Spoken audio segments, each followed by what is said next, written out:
Hi, and welcome to Fair Perspectives, the official podcast of the ProHuman movement, brought to you by the Foundation Against Intolerance and Racism. I'm your host, melissachen, and my co-host, who you will hear from shortly, is angeleduardo. Today, we speak with David Bernstein. David is the founder of the Jewish Institute for Liberal Values, which supports viewpoint diversity, counters radical ideology in the Jewish community, and opposes novel forms of anti-Semitism. His recent book, Woke Anti-Semitism, How a Progressive Ideology Harms Jews, is now available on Amazon. It's a firsthand account from a longtime Jewish leader about how woke ideology shuts down discourse, corrupts Jewish values, and sponsors a virulent new strain of anti-Semitism.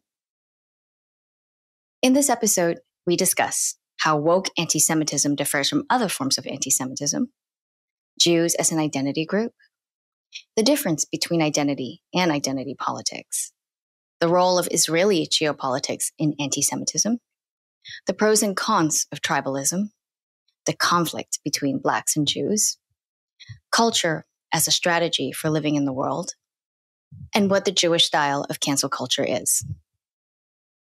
This episode was recorded on October 11th, 2022.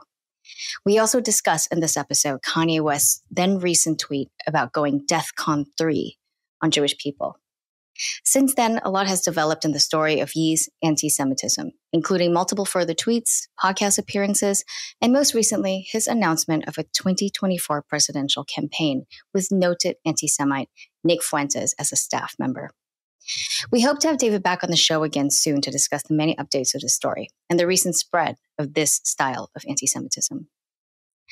But now, ladies and gentlemen, I give you David Bernstein.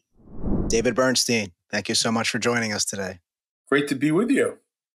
Yeah, so you and I have talked a few times before. I've been on your podcast, Hold My Drink, with the lovely Jennifer Richmond. Absolutely. And we've talked about all kinds of stuff.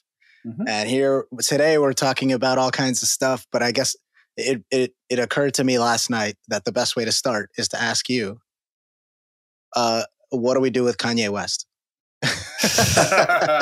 What do we do with Kanye West? You know, it's hard to take seriously somebody who talks about DEFCON 3. It's DEFCON 3, know, and appeared to be completely out of it. Yet he has 30 million followers. So how can you completely not take it seriously? Yeah. But, it's not something I haven't seen before. I just, but it is a little disturbing when it comes from a major celebrity. Right. I mean, yes, obviously my opinion is that the story of Kanye West is one of millions and millions of people exacerbating and enabling a mental illness. So, I feel terrible for the guy, but it's just crazy that we're here to talk about anti-Semitism. And he just provided us with this ridiculous tweet.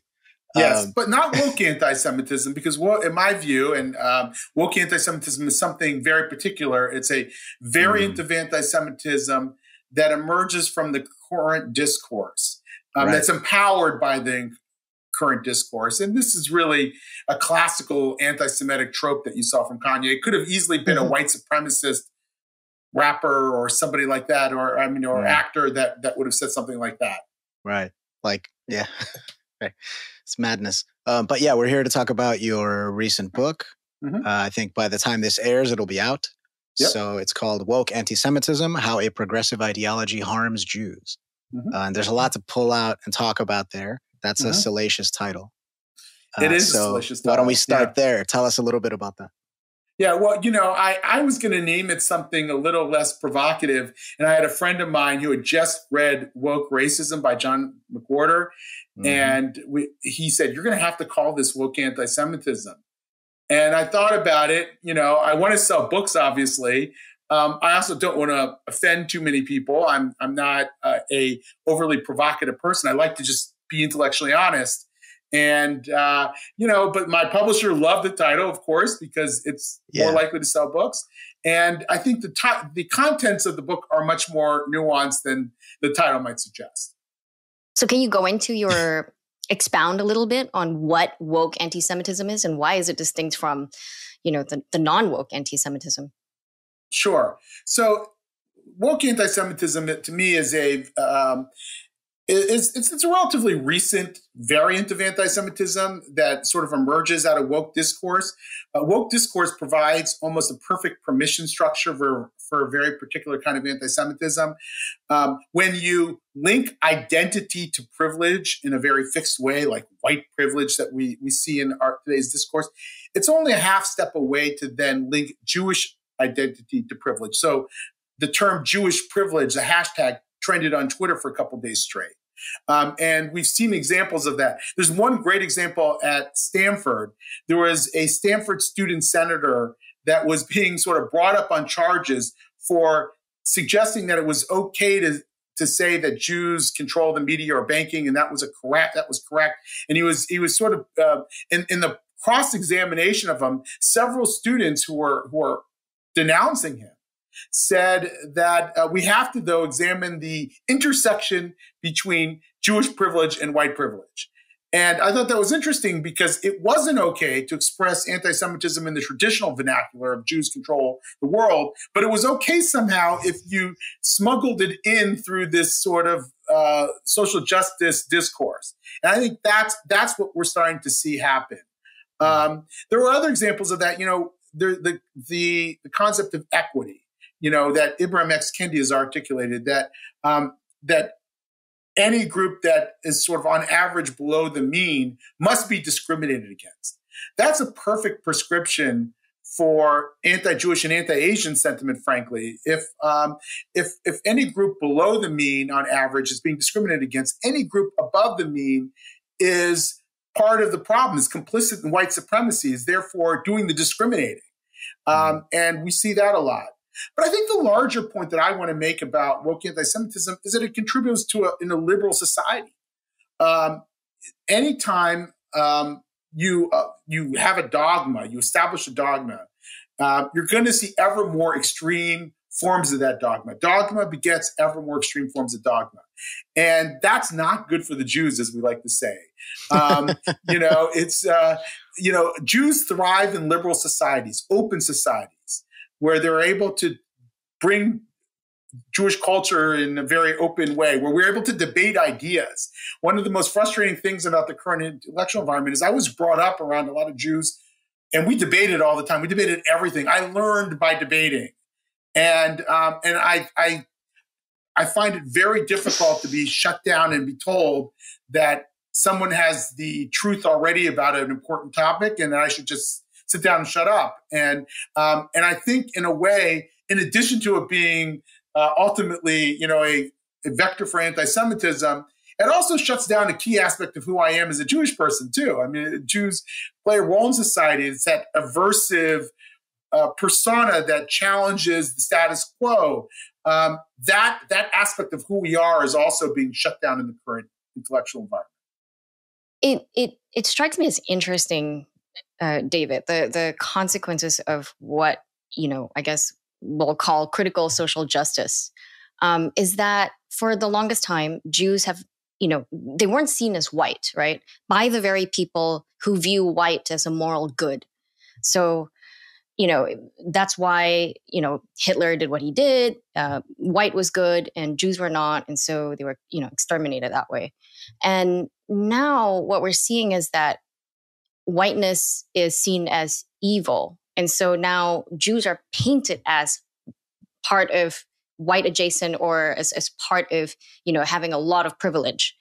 And so they're attacked from this other end for actually being hyper white. I think Pamela Paresky wrote a great piece. I think it was in the Jewish Journal about this concept of hyper whiteness, because it's like combining all sorts of privilege, as if the Jews and the privilege make the scale sit right on top, and therefore are beneficiaries of hyper whiteness in a world where whiteness is seen as an unmitigated evil.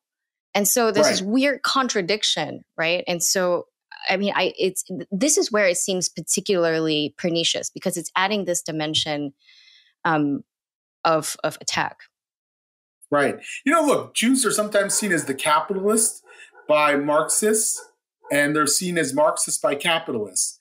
And so we can, so depending on what the moral good is, as Pamela, I thought, eloquently put it in that article, we can be associated with its opposite. Jews are always overrepresented in most institutions and most intellectual debates.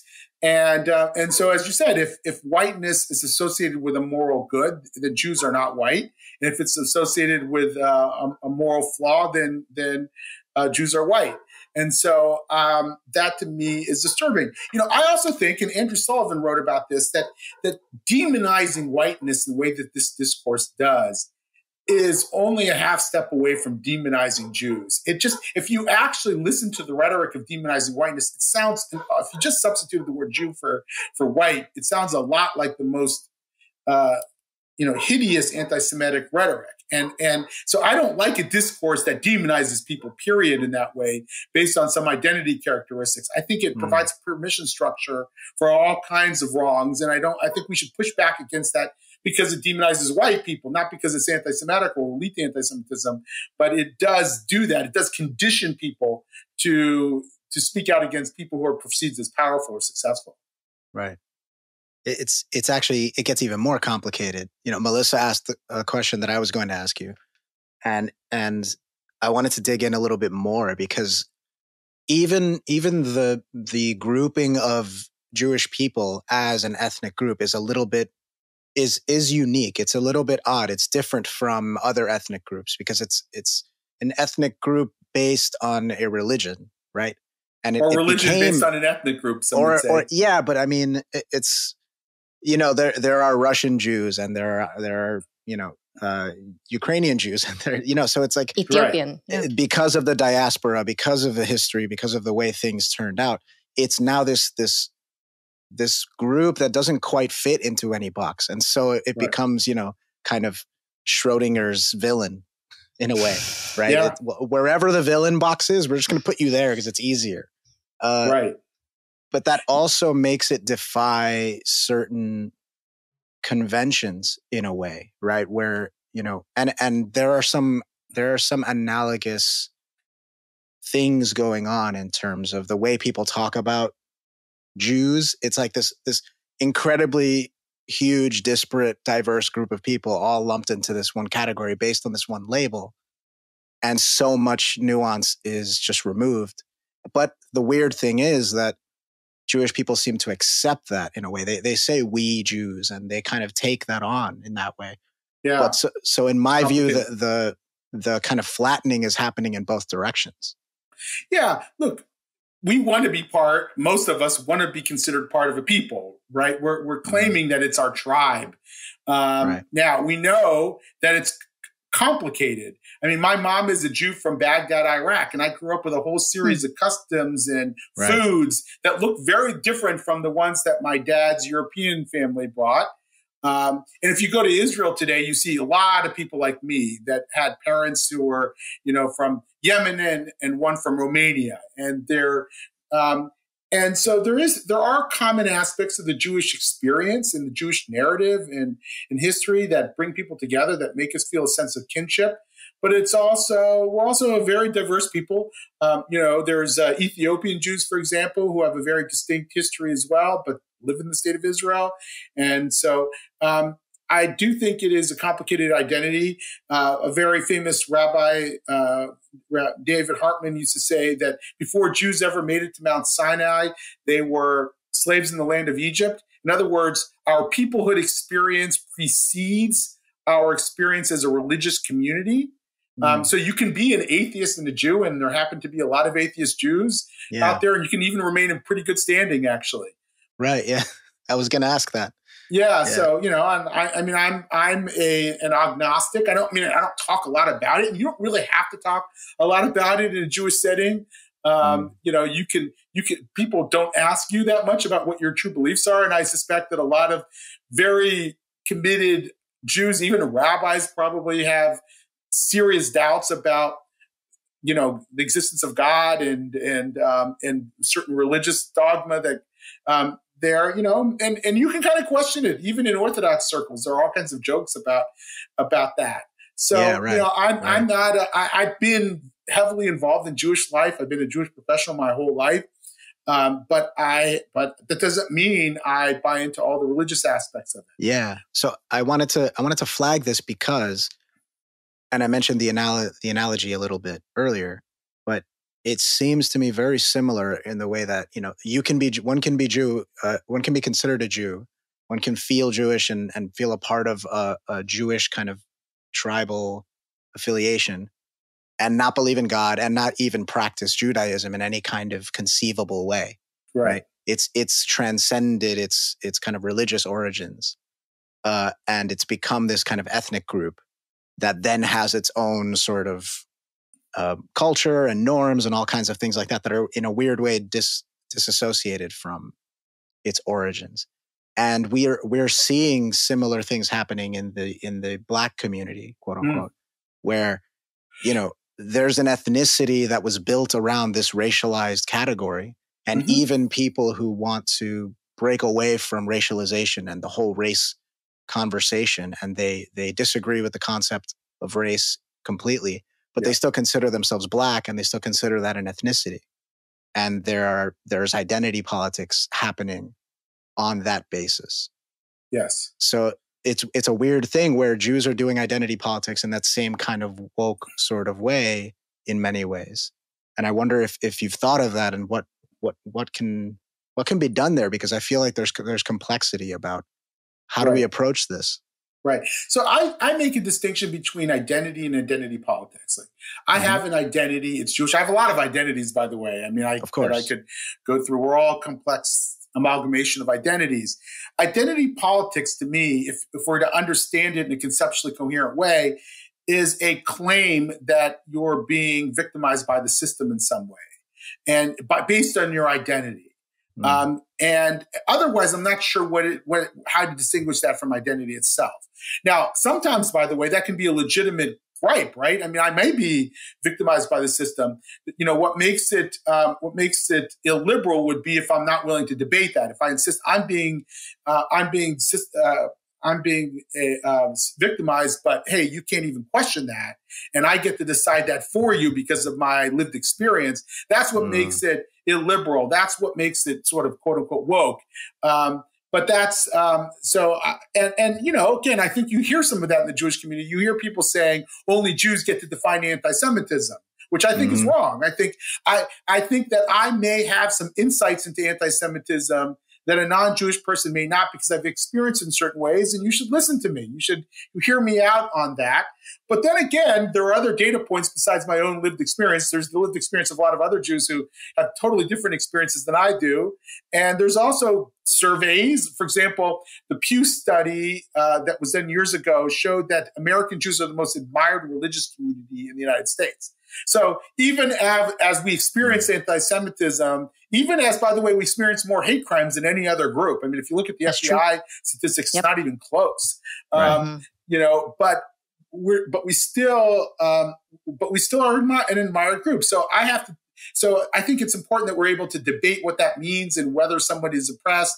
That, to me, is where the discourse goes off the rails. But the idea of identity itself, I mean, I think that's not going away.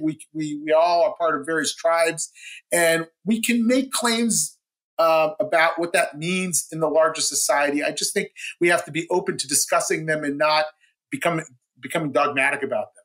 Yeah, I think that's an interesting distinction, because sometimes I would make fun of, something like, as a Lebanese Jew, I am against identity politics. And that it seemed like surface wise that there's a contradiction there. But I think you're right. I don't think that it's, there should be a distinction between identity and identity politics about using grievances that are identity based to achieve certain political goals. I think there is quite a sharp distinction there. But I think the complication here, especially with Jewish issues, always goes back to what's going on geopolitically. I think it's kind of clouded by the Israel-Palestine conflict. And you see a lot of reverberations around that and impacting the view of Jewish identity in America.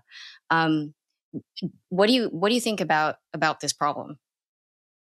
Yeah, so in May 2021, there was a round of hostilities between Israel and Hamas and Gaza. And this was, I don't know, maybe the fifth or sixth major conflict in the last 15 years or so between Israel and Hamas. There had been one in 2008 and then 2010 and then another in 2014 and one in 2018.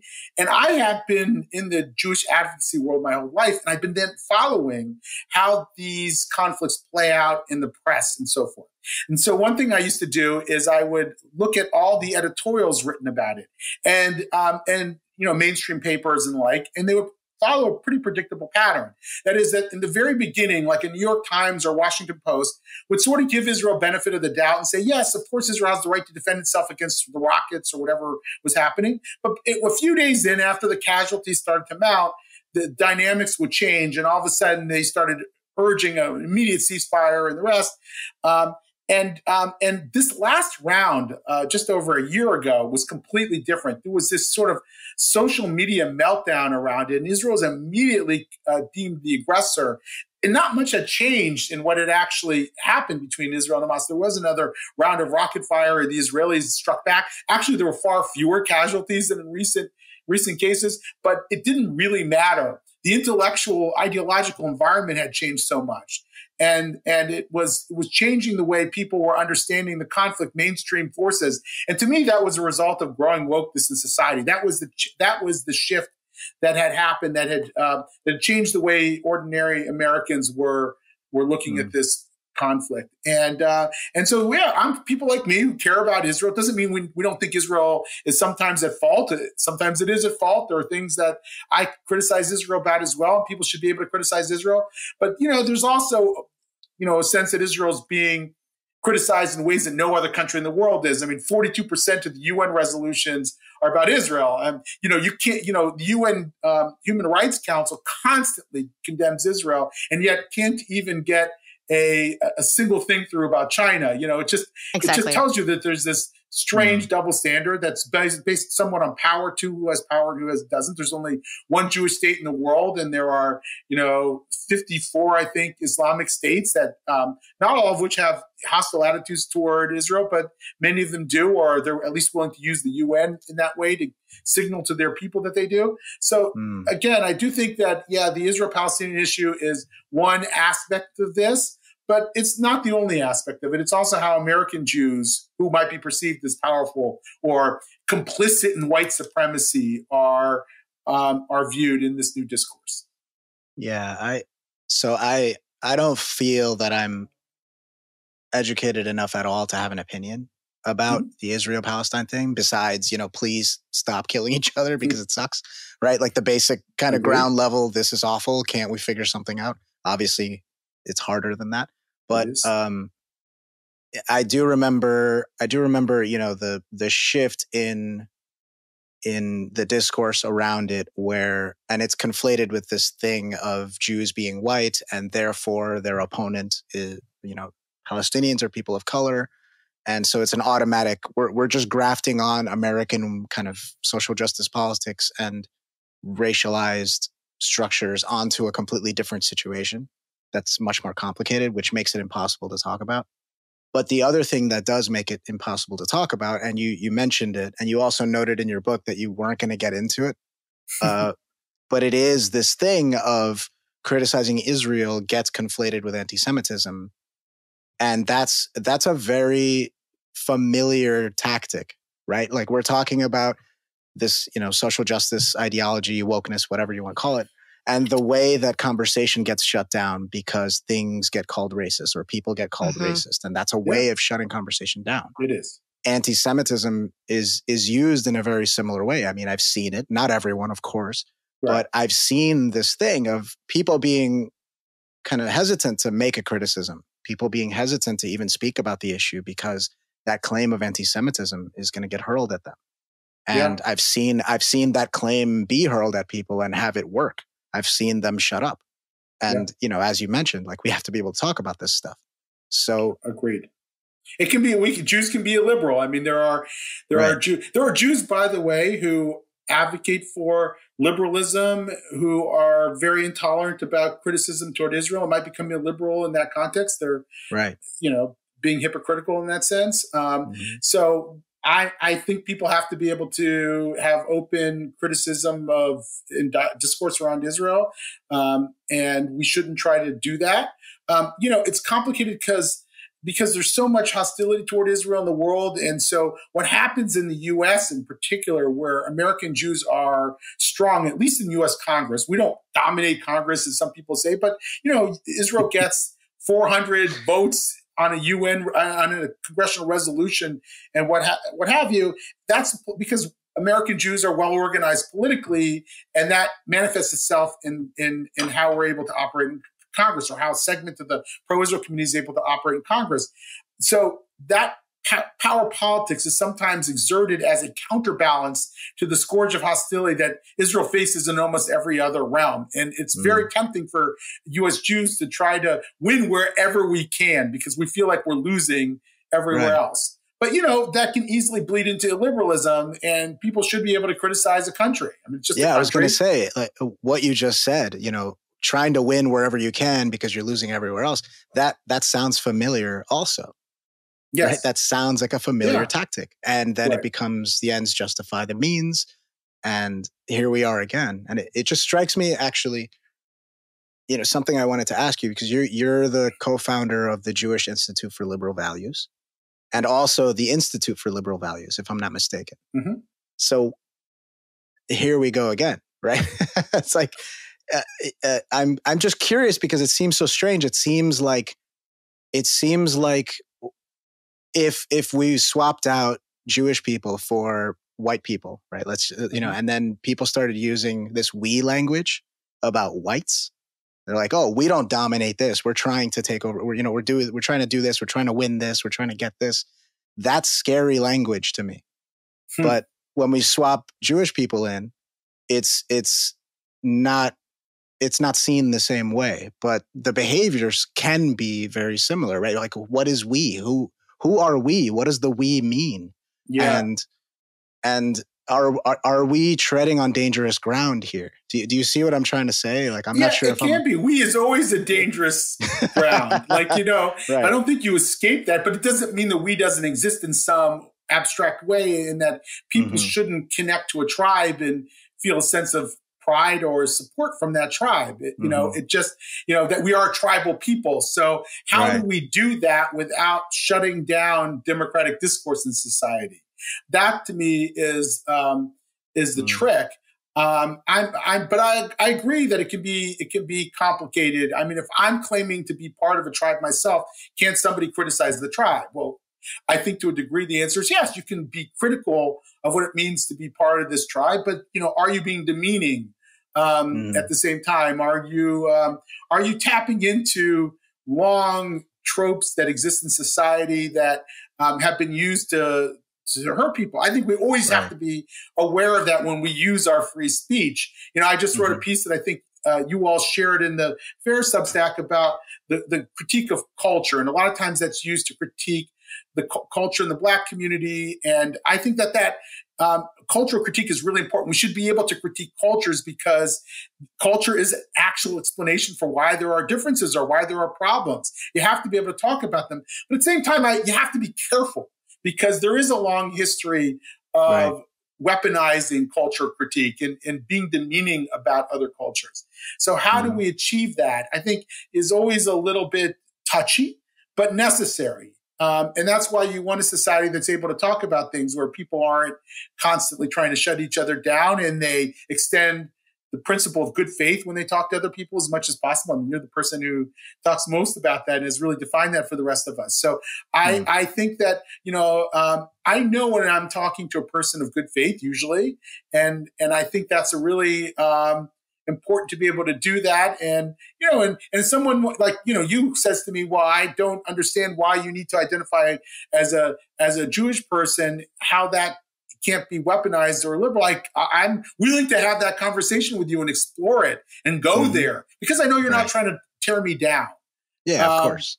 But when somebody is talking about Jewish privilege as if it's as if we are a complete monolith, and that just by virtue of being Jewish, we automatically are complicit in this monster of white supremacy that I don't even believe exists in the way that you're suggesting, then I'm going to, fire back, I guess. And that's what I did in the book.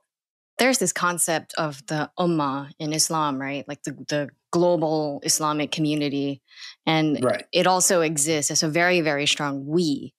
What's interesting is when that breaks down. So, like you said about the recent UN vote or attempt to chastise China for its abuses against the Uyghur Muslims in Xinjiang, and how I think majority Muslim countries almost all voted no to have no discussion at the Human Rights Council. And there you go. It's like I thought there was one global ummah and we were supposed to support, all the Muslim countries should be supporting their fellow Muslims, but it's interesting where it breaks down. So we is so powerful in galvanizing, certain kinds of political and social change, but it's also very convenient to then disaggregate the we when it's not politically convenient. And so I guess I've evolved on seeing tribalism as instead of seeing it like as a completely unmitigated evil, that sometimes it's adaptive and sometimes it's maladaptive. And there are times when tribalism is adaptive, right? It clearly, has posed as a kind of survival function for human beings. Otherwise, we would never be adapted to it, right? So our brains are wired for tribalism for a reason, because it had a survival advantage in the course of human history. But there are also times when this has led to complete disaster. And I'll say that if anyone has any claims to a kind of systematic oppression, I mean, the Holocaust looms so large, and it's still like we're still living in the legacy of that. And today, like you said, David, like it's still, I'm actually shocked because when the whole like Stop AAPI hate kind of campaign went on, and I was looking at hate crime statistics, I was actually shocked by the magnitude of anti-Jewish hate crimes. Just even in the city of New York alone, because the media coverage never rises to the level of proportionality. So where Asian hate was a certain amount. And then you look at the Jewish statistic and it was, I don't know, 10x that. I'm like, but the coverage, the media coverage was so much weighted in just one direction. And I think last year there might have been 400 acts of violence against probably Orthodox Jews in the New York area. That's one a day. Right. That's more than one a day. That is a lot. And yet it gets underplayed in the media coverage. And do you see this as an outgrowth? So do you see this as an outgrowth of critical social justice kind of infecting newsrooms?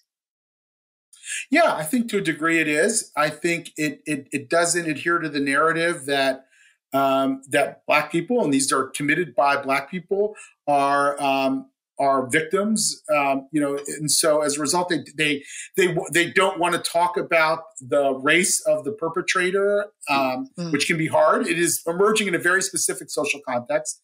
And I think as a result, it's downplayed because media rooms don't want to touch it. So they sort of might report on it, but they report on it, without talking about the problem sort of writ large. And I think the Jewish community has not done enough itself. The organized Jewish community has not done enough itself in insisting that this is a problem that we have to deal with it head on.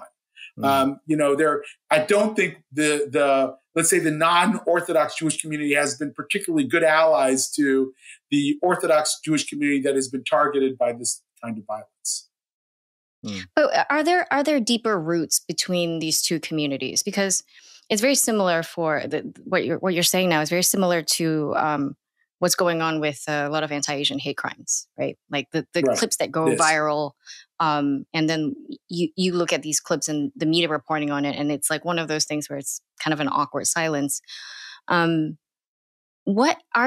there sort of traditional sort of animosity between these two communities that go back?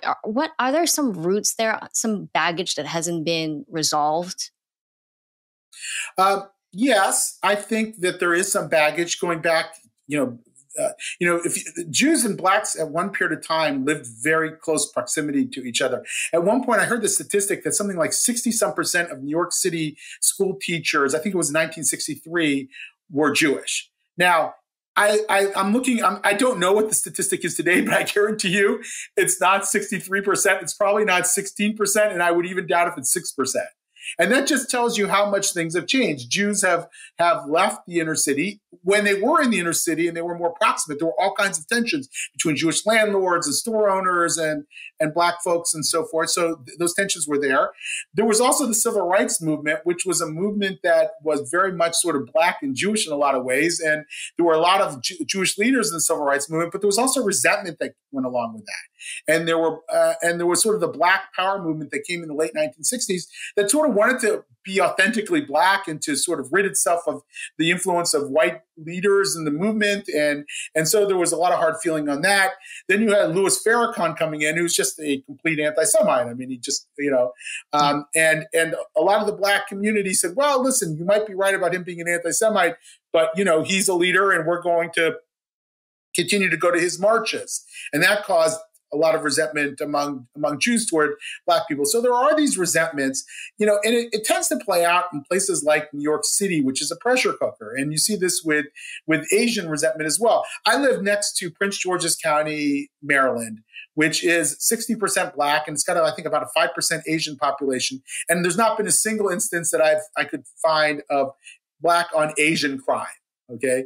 But I one time was in Chinatown. This is just going back in June. And I was sitting on a park bench waiting for my hotel in Chinatown to be ready. And I witnessed this almost race riot take place between a group of black youth and a very deranged Chinese man who was screaming racial epithets at them. And they were then screaming racial epithets back at him. And I was thinking, I could sit at a park bench in some other location for 100 years and never see anything like that.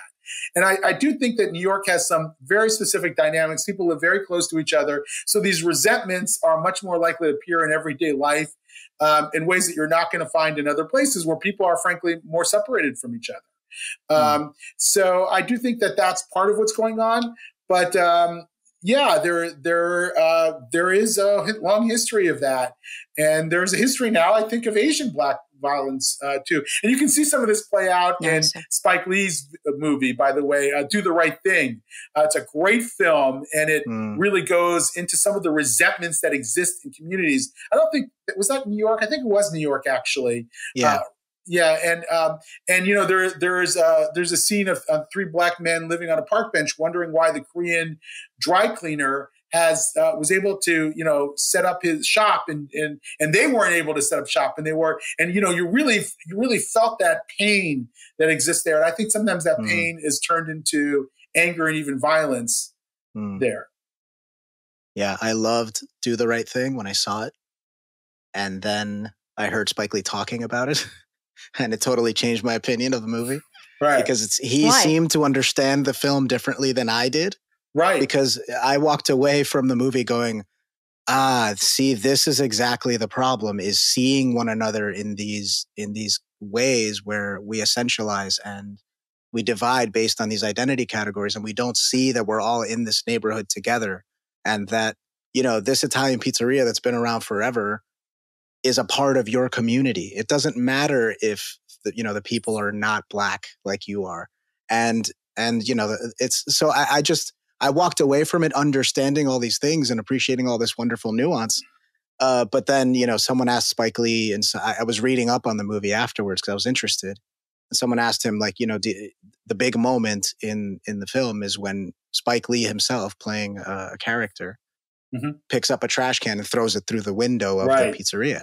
And that's when something very big happens at that moment, right? Something big in the movie happens. I recommend everybody watch it because it is a fantastic movie. But someone asked, did your character do the right thing? And his answer was, yeah. Right. That's and my answer was no, of course not. Right. You know, right. so I thought it had some really complex discourse that was going on, some dialogue among characters there. Exactly. And that was all lost in his sort of... Right. In my opinion, he completely obliterated all the nuance and context in that amazing film that showed something so powerful about, you know, how deep these divisions run and what can happen when we just, well, you know, we plant ourselves on those divisions. But that brings me back to asking you, you know, you mentioned this thing on the park bench that you saw. And in my view, if these people saw each other as human beings and recognize that they're both probably in the same sort of socioeconomic situation and that they're both struggling with similar things, they would realize that they're not enemies with one another, that there's something else going on here, and that they should probably get together to address that something else. You know, so it leads me again to this thing of like, is the problem that we kind of we keep allowing ourselves to identify based on these identity categories in a fundamental way, right? And the strange thing about Jewishness is that it's not the same kind of identity category. It's a weird one in this way, right? It's not equivalent. So I'll push back at you a little bit by quoting the great Nobel Prize winner and Holocaust survivor Elie Wiesel. He used to say that I find my humanity through my Jewishness. In other words, and it had to do with his own experience. It was his Jewishness that allowed him to go back and reclaim his humanity. And because of the rich tradition, because of the textual framework that commanded him to do so, wouldn't allow him to go and just be a recluse. And I think that there's some truth to that for me too. I feel like I come from a great tradition that sometimes exceeds what I see in the rest of humanity. And in identifying that way, because I'm a Jew, I know how to debate. Because I'm a Jew, I know how to have a certain kind of discourse. It's through the Talmudic discourse around morality that I'm able to understand morality today. Also, the great Western tradition, which I'm a proud inheritor of, right? I don't discount that. I think it was partly a function of its relationship to Judaism and, in Jewish ethics, but not entirely. It was something absolutely new. So I do think our affiliation with tribes can teach us with something. I mean, and I don't think that it's practical or necessarily a good thing to completely say, well, let's just put tribalism aside. I'm not sure humanity and the human conception has given us much more than that at this point either. I mean, we can all strive to be human and carve out space for that. But also, it's not, people have done some awful things in the name of humanity as well. Of course, in transcending supposedly tribalism, they've done awful, awful things to each other. I mean, in many ways, communism and Stalinism was an effort to sort of transcend all that, yet, afflicted, a murderous rage on humanity. So I guess what I'm saying is that I think what we have to endeavor to do is find those commonalities. What does it mean to be a human being? And at the same time, not insist that we give up something that's important to who we are as people. I was listening to a great debate between Glenn Lowry and Camille Foster recently on Barry Weiss's podcast about the theory of racelessness that some of our friends have proposed, and I'm torn on these issues. I understand that you have to be careful not to throw away the baby with the bathwater. That there are aspects of Blackness that are incredibly beautiful and culturally rich, and I can understand people saying, Blackness means something to me. That and I don't want to give that up in its entirety. Yet that doesn't mean I'm going to use it as a permanent gripe against society, which is not good for society, not good for me. So I understand it, and I also understand the importance of disaggregating that sometimes. That the idea of that race is at one with culture is not is not true. I mean, there's multiple manifestations of being Black. You know, a recent article that I did for Free Black Thought, I noted that that you could make suppositions about or inferences about Black culture. For example, if you looked at what was happening in New York with Asians and Orthodox Jews being beat up, and you could say that's Black culture. And yet I can go into a restaurant and see Black culture where a bunch of middle-class Black families are sitting together and having an amazing time and say that's Black culture too. So why am I saying one of those two things is Black culture? So I understand the need to disaggregate that some, and at the same time feel that there's probably meaning somewhere, and that and there's meaning for me in my Jewishness, even though I understand that it can be weaponized by me and by people like me and be weaponized against me. And so how do I sort of walk that tightrope in society? I feel the same ambivalence about this because I acknowledge that there is a cultural tradition and inheritance that you get, right, just by being born into a certain culture. And to the extent that culture is a proxy for race, then race as well. I don't think, had I been born here in America, I probably wouldn't have been raised, with tiger parenting methods, for example, right? And that's quite a common experience. I know that if I'm talking to another Asian immigrant, that we probably have that same experience, and there's some shared experience there. And to talk about this tendency to essentialize too much, right? It's a very thin line because they're also, I think it was Amy Chua who wrote this book about why certain groups are successful. And in particular, she looked at Nigerian Americans, Jamaican Americans, Chinese Americans. So she, in a way, she disaggregated race and just looked at it from origins and what those immigrant groups had in common. I think that's very powerful because and true. Because what she's doing is actually, acknowledging like, look, there is something that is very common. Look at Jewish, Jewish immigrants anywhere in the world. Like, what is it that they have in common with these other groups that tend to rise to the top, no matter where they immigrate around the world? And in this way, we can pick, all right, what is the best of all these cultures and kind of put it together, right? And so, but to do so, you kind of need to acknowledge that there was something positive in that cultural inheritance. But if you can't acknowledge that, then you're not going to be able to filter out best practices.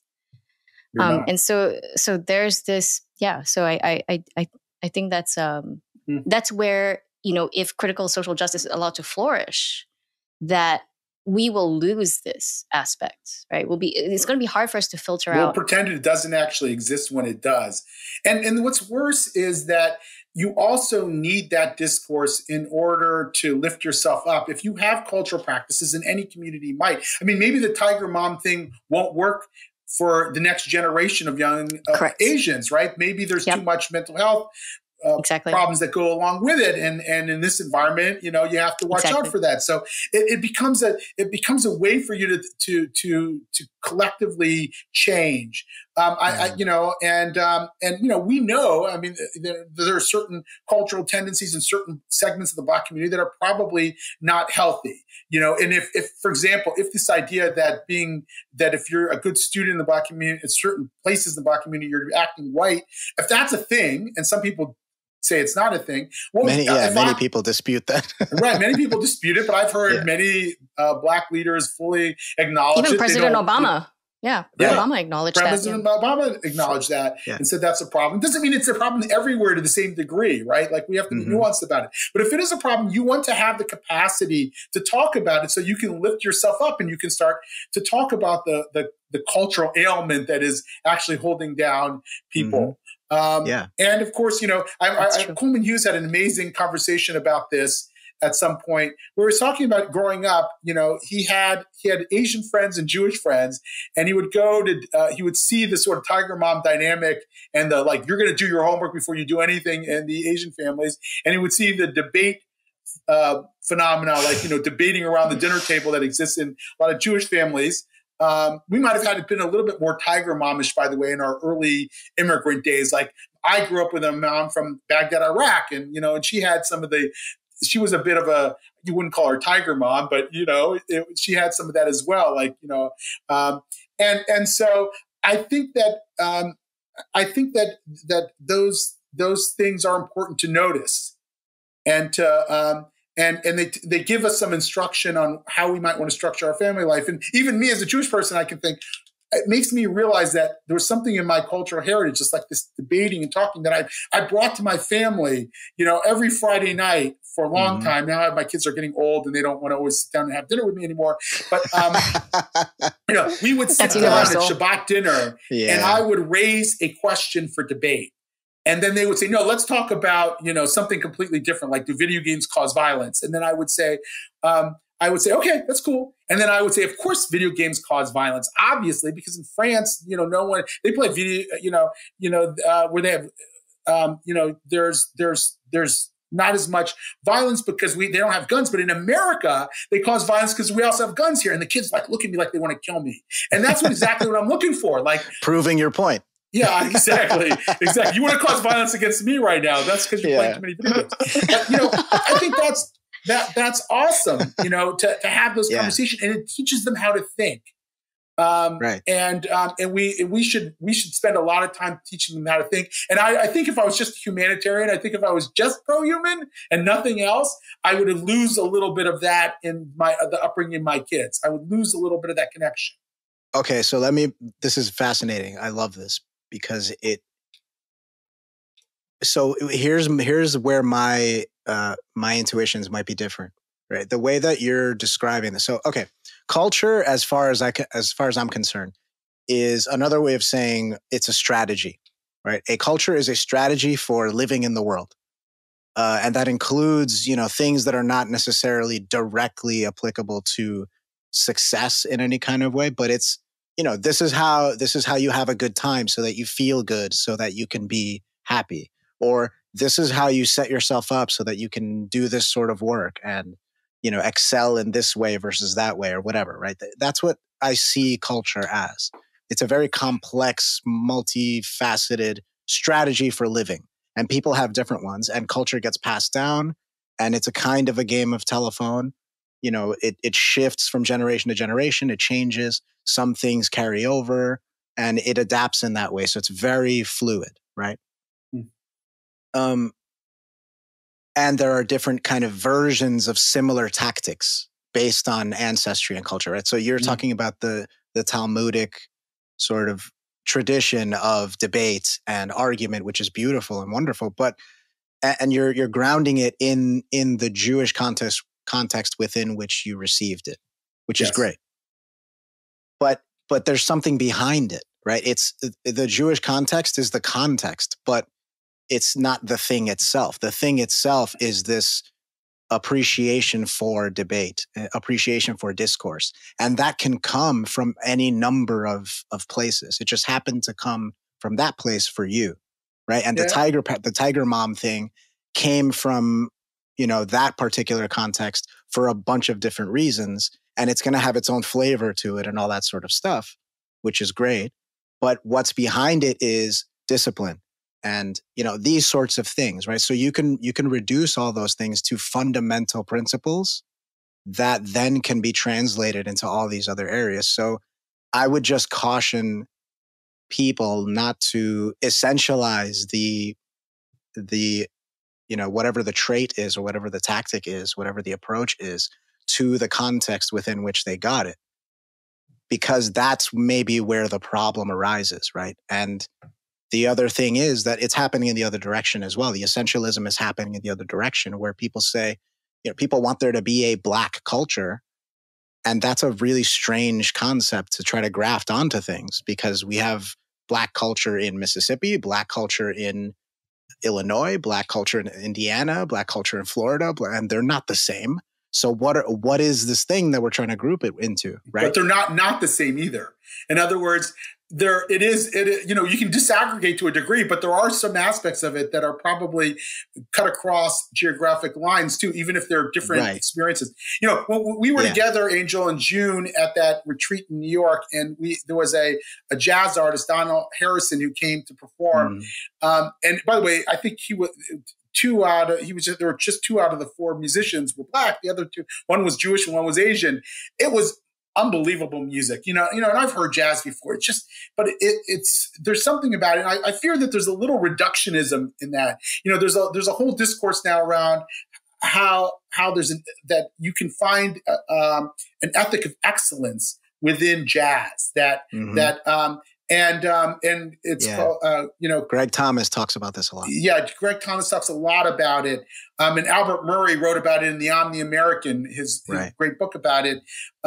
Antagonistic cooperation is what he calls it. And it's a social model. But I'm not sure you can completely separate that from the art form, the cultural form. And maybe I'm being a little spiritual here, and maybe I'm accusing you of being a little too reductionist in this way. I mean, I agree with you. Cultures are survival mechanisms, of course, and they're about our adaptability in a certain cultural context over the years. But there may be more to it than that. There may be something about how we relate to each other as humans that goes beyond just surviving. Absolutely. Yeah. I didn't mean to reduce it in that way. It's definitely extremely complex. Right. But in a practical sense, that's what they are and that's what they're for, right? They're adaptive for those reasons, in my view. And the thing is, you're talking about jazz, and there's no need to disregard or ignore where jazz came from and how jazz came about and from what peoples jazz originated, because it's the fact of history.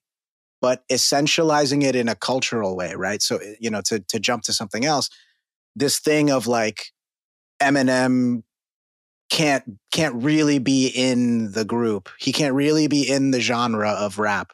Yeah, I think because it doesn't belong to him because of his skin and his ancestry. That's crazy. He's as talented and good at it and into it himself. He feels it as deeply as anybody else does. Right. I agree with that. And I think, by the way, that's not fair to the Black artists who created the genre in a way.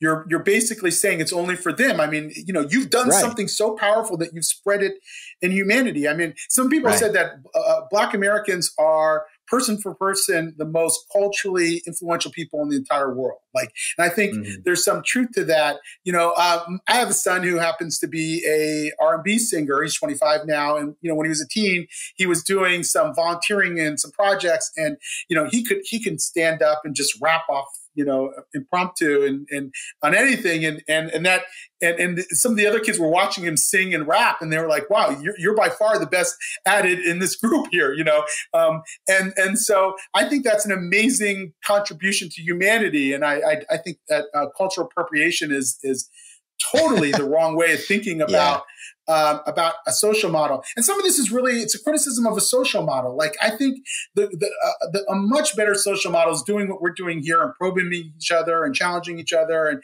I mean, we're all distinct sort of races or ethnicities right on this podcast right now. And it's sort of, and we can be both part of that and distinct from it and debate about it and really go into what separates us and where we might experience quote unquote oppression, where we might not experience it. And I think that's a far better social model than this imposition of discourse in society that tells people exactly how they must talk about these issues, because if they don't talk about it in this way, they might hurt somebody's feelings. And I think that's not a good way of being. I don't think that's going to get us ahead. I don't think our society is going to be more fair in the long run with that social model in place. So I don't like the social model. I wince at it. And yet I especially don't like it as a Jewish person who wants to be able to debate. I don't like it because it's used to advance certain ideas that I think are dangerous and bad in society that we should de-emphasize. This idea of linking identity to privilege, I think, is a terrible way to think about it. I mean, you're being white may get you certain advantages in certain instances and not get you certain advantages in other, or maybe it may even hurt you in certain places. And I think we should be able to talk like that and not embracing a dogma and saying this is the only way to look at the world just creates all kinds of prejudices and resentments that are not going to move us forward. And that's really what my book's about. It's a little bit of a bait and switch because I want to talk about liberalism too.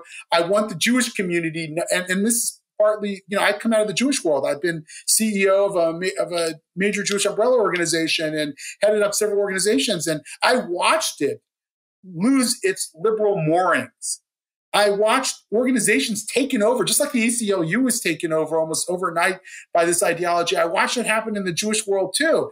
And I thought it was extremely destructive. We are organizations that would debate into the wee hour of nights, every fine point of every issue, couldn't even talk about any of these issues that they were accepting policy and around, in the wake of George Floyd. And so that's not the kind of community that I want to be a part of. That's not the tribe I want to be part of.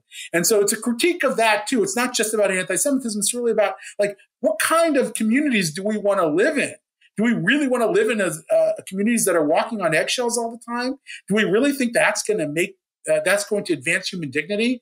I think a lot of the people who think that they're advancing human dignity by telling everybody to stay in their lanes, and that's a comment I've been hearing frequently, like stay in your lane. And what does it mean to be in your lane? It means based on your identity category and how you suffered and what gives you the right to speak about. I think that's a very destructive way of managing a complex society.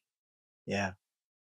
Wow. It's definitely a difficult needle to thread, right? Because, I have noticed what you've been saying about, I would go over to my friends for Shabbat dinners. And I love the tradition of arguing. And parents would be arguing with their kids, which if you grew up in a more traditional, in sort of Asian families that practice very strong Confucian values, there's no arguing against your parents. And so, it's very clear to me that cultural inheritance does influence how you end up interacting with others, right? But it's a very thin line from doing that to then essentializing from the outside. I think, so I think a lot of the arguments about kind of rolling back and just kind of seeing okay, let's just get rid of all these identity characteristics. It's because we're so afraid of the slippery slope being slippery that we're just okay, we're just gonna all see everybody as this, colorless morass of people and disassociate with our tribes. Not at all. Don't you think that's what it is? I mean, I don't think that that's the stated goal, at least not mine, right? I think the variety is beautiful. The diversity is beautiful, but we need to contextualize it properly. The essentialism is an improper contextualization in my view, right? Because my parents, I doubt they could spell Confucius, but it was the exact same thing. I was not supposed to talk back. I was not supposed to argue with them. And that was a struggle for a little asshole like me. So, that's a strong cultural thing. Yeah.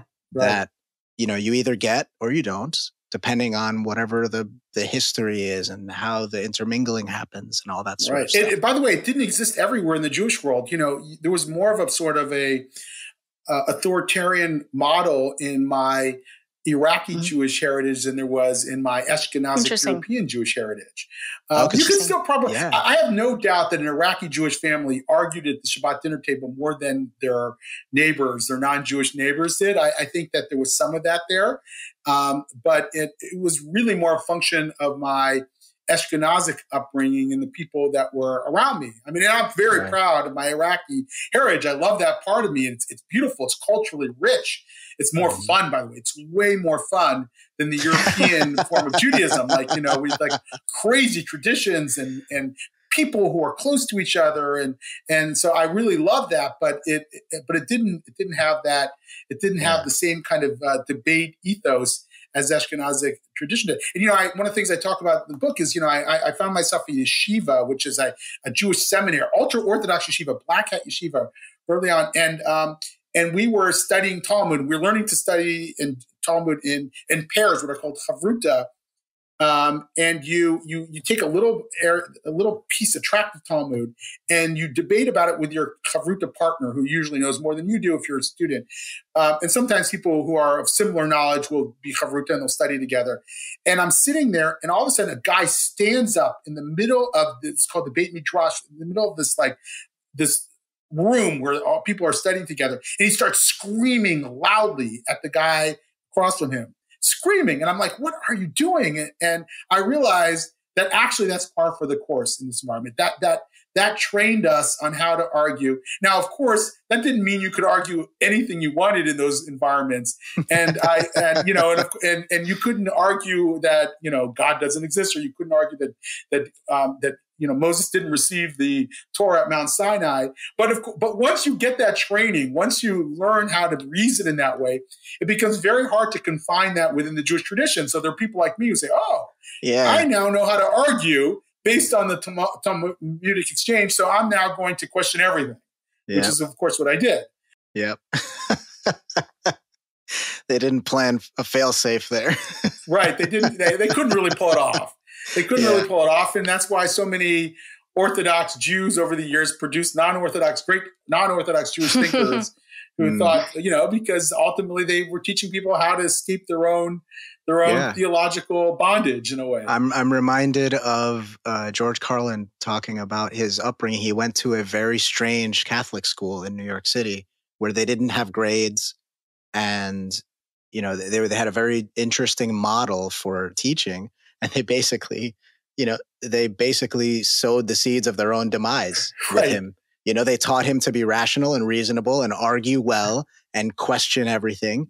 And for some reason, it didn't occur to them that he was going to start questioning the faith and start questioning the structure of the whole thing. And by, as he said, when he reached the age of reason, he was done. Right. Probably a pretty good analogy. Although, I remain, very connected to my own tradition, maybe not as much as I would be if I, it was easier for me to buy into all the religious precepts. But the peoplehood aspect to me speaks to me to a degree. And again, I've been doing intergroup relations my entire life, and really value that as well. I value coming to a common space. And I think that, part of what I want from this book is to say that maybe we need to start building a new common space. Maybe the old progressive coalition that we worked so hard to build that emphasized our common oppression is not the right coalition anymore. Now we need to start asking ourselves, okay, well, maybe, what binds us, Asian Americans and certain Latino groups and heterodox Black thinkers, is the need to create a thriving liberal democratic society in which people can debate. And I want that to become the new coalition. I want that to become the new model for intergroup relations. And and let's undertake that project together from our unique cultural vantage points, which might be a little different.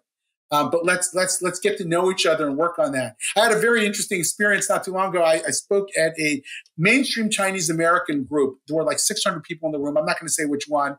And I don't think the CEO really wanted me to go off on a anti-woke tirade. And he sort of conditioned me not to. But he asked a question at one point, and I couldn't help myself.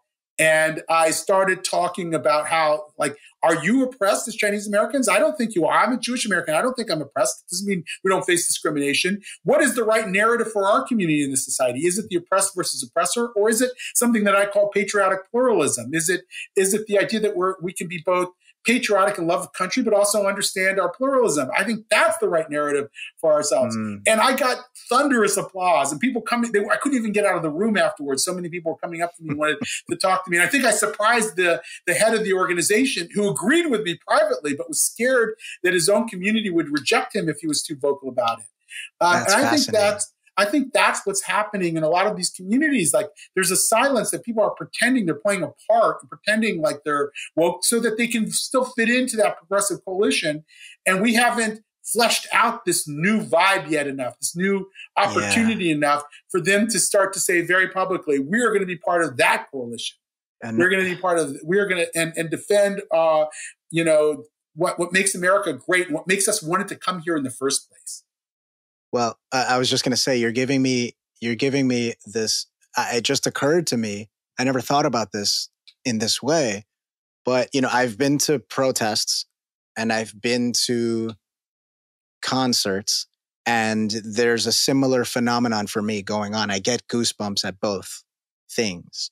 Mm-hmm.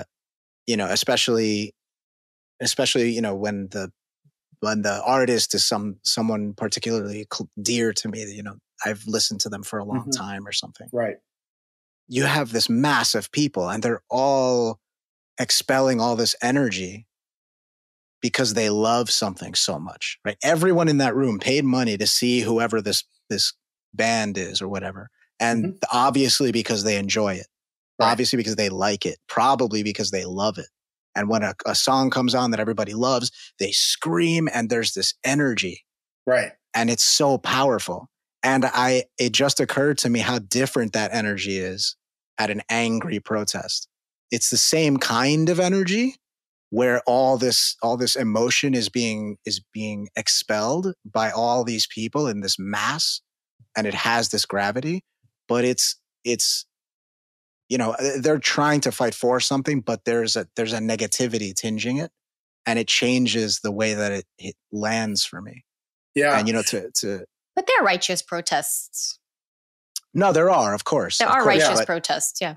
There are. Of course there are. Yeah. Yeah, but I've seen that negative.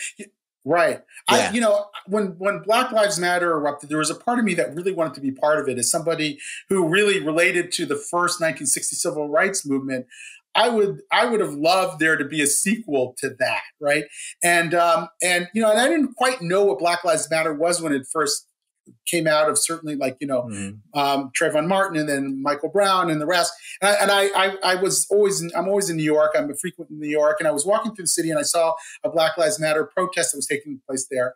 And the refrain over and over was, "Fuck the police, fuck the police."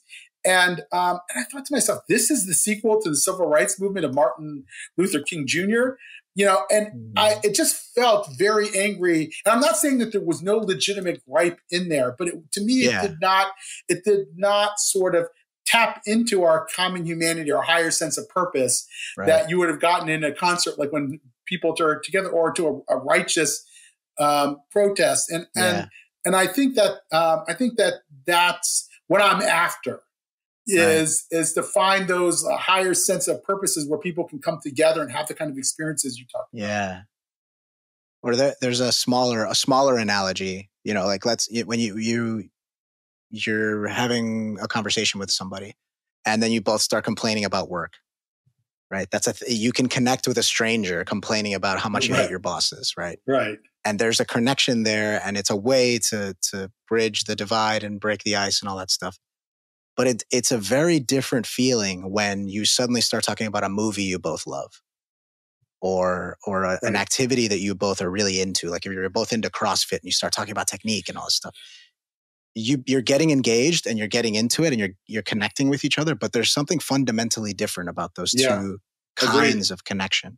We should seek that common bond more than we do the common resentment. David, in your book, Chapter 8, the title of that chapter is Cancel Culture, Jewish Style. I didn't get a chance to read it. I wanted to ask you, what is that? And this will actually tie us back to Kanye, because the tweet that he made after the very offensive tweet that got deleted by Twitter was, "Who do you think created cancel culture?" And you know what he's insinuating there. So, can you expound on that chapter title, please? That one. Yeah, so it's interesting, by the way, that you just said that. You know, I posted about my book in several sort of anti-CRT Facebook groups and the like, because, you know, those are people who might read my book. And of course, I got a lot of really enthusiastic endorsements of it. Wow, this is great. I've been watching this and I've been wondering about it. And of course, there are Jewish people on every group who are like, yes, I'm going to buy your book. I'm going to buy your book. And every single instance, somebody would chime in there and say, "Stop whining. You Jews created cancel culture in the first place." What? You're the ones who created wokeness, so stop bitching about it. So, Oh my God. so that happened too, which is a reminder of the more traditional vernacular of anti-Semitism, that, you Jews are acting in accord with each other and are. The claim is that it's people like Marcuse and some of the Jewish German intellectual thinkers that came in and they created cancel culture as if that's somehow all the Judaism, or Jewish people. By the way, they conveniently ignore the fact that a lot of the people who are most opposed to it are Jews, like Barry Weiss and Sam Harris and Eric Weinstein, and a lot of the people that are involved in our organization. So a lot of them are Jews too, but those people don't count. Only the people. There's the essentialism again. Right, exactly. So what do I mean by that? Like, there is a unique form of Jewish cancel culture that I started to experience. When I first came out, about being sort of critical of wokeness, and I wrote an article. There was this sort of Twitter flame war that emerged, and you had all these rabbis. That somehow there was a progressive rabbi posted it, and she had a lot of progressive rabbi followers, and they started chiming in, and they were articulating this sort of like, you've had space, and now is the time to make space for others, and that may feel like cancel culture to you, but it's not. And my pushback was, that is cancel culture. In fact, you're telling me that somebody gets to determine who has space and who doesn't, and that's presumably you or your friends, and you get to silence anybody else who you decide were once privileged and had a place at the table, and you're going to make space for others. And too bad if you don't want to abide by these rules. Those are the new rules. So that was sort of a unique Jewish version of this. My organization created what we call the Jewish Harper's Letter, which was patterned after the Harper's Letter that Thomas Chatterton Williams did, and in the wake of the George Floyd killing. And it was a letter that written by we also did a rabbi's letter, and the rabbi's letter was signed by 250 reforming conservative rabbis, warning against this sort of censorious culture in the Jewish community, and about how the dangers that it might bring.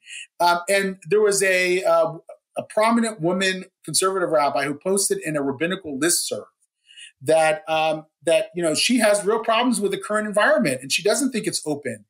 And she was called a transphobe, and she was called a racist, and people piled on her and so forth. And these are other rabbis who are doing that. And so, in general, the Jewish community tends to abide by certain civility code. You can't be too much of an asshole, but you can be just enough of an asshole to stifle discourse.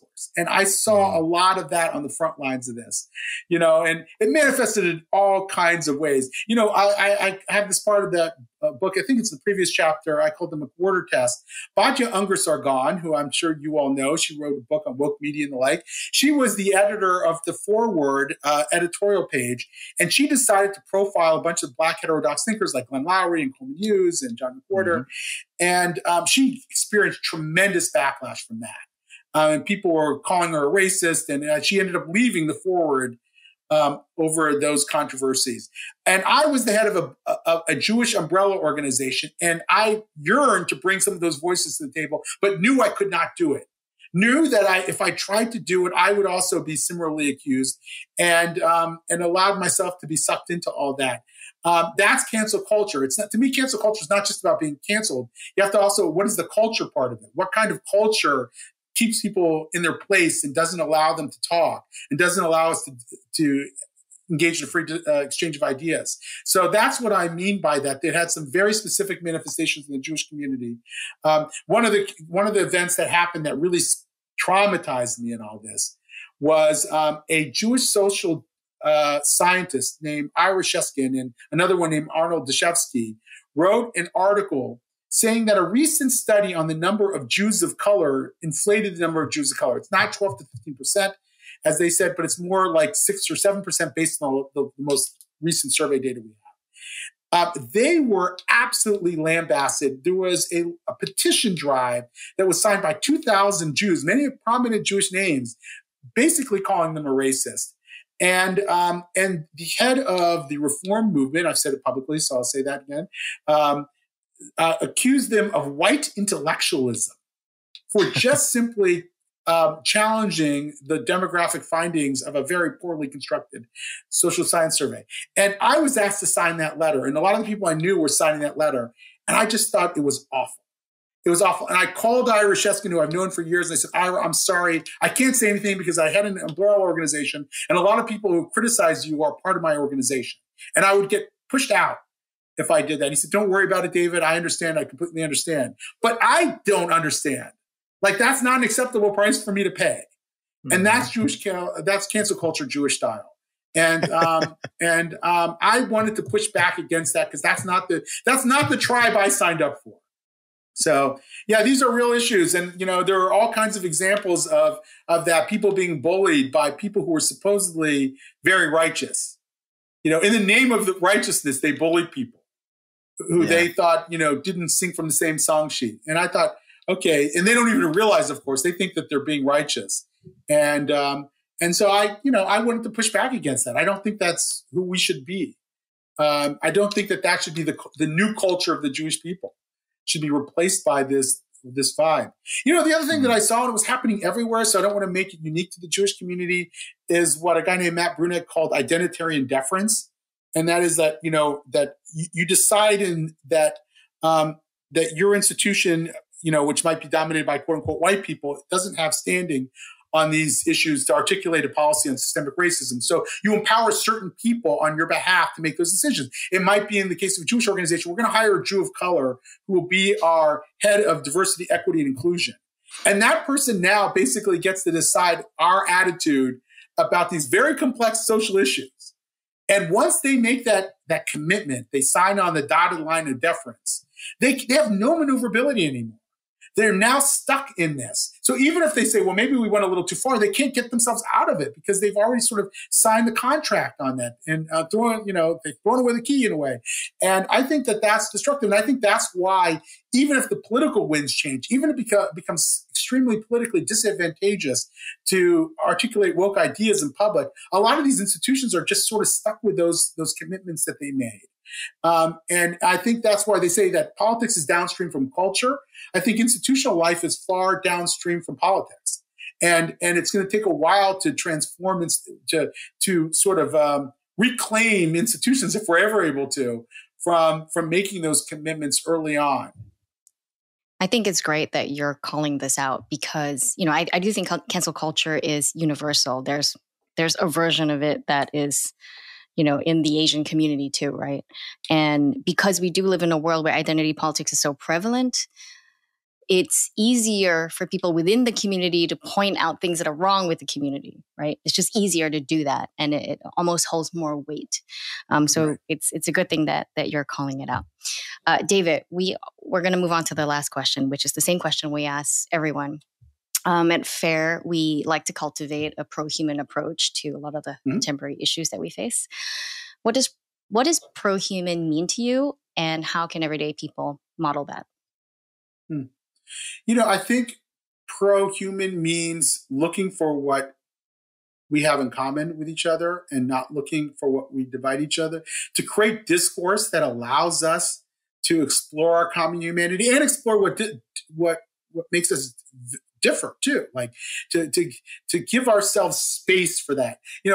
Sometimes it's just in how we talk to each other. Like somebody will say, well, you're just tone policing me. I'm thinking the difference between saying something in one way that allows for more conversation versus saying it in a way that is snarky, that actually tries to shut down conversation, is all the difference in the world. It's what allows us to find our meeting of the minds or not. Or decide that we're going to do things go our separate way, but at least we've explored what the possibilities were. So that's what it means to be pro-human, and and I think we've got to work really hard against these sort of centrifugal forces that are pulling society apart to create that common space. So that's why I'm so grateful that FAIR plays that role. And that we can play that role, that we can even model that in a conversation like this.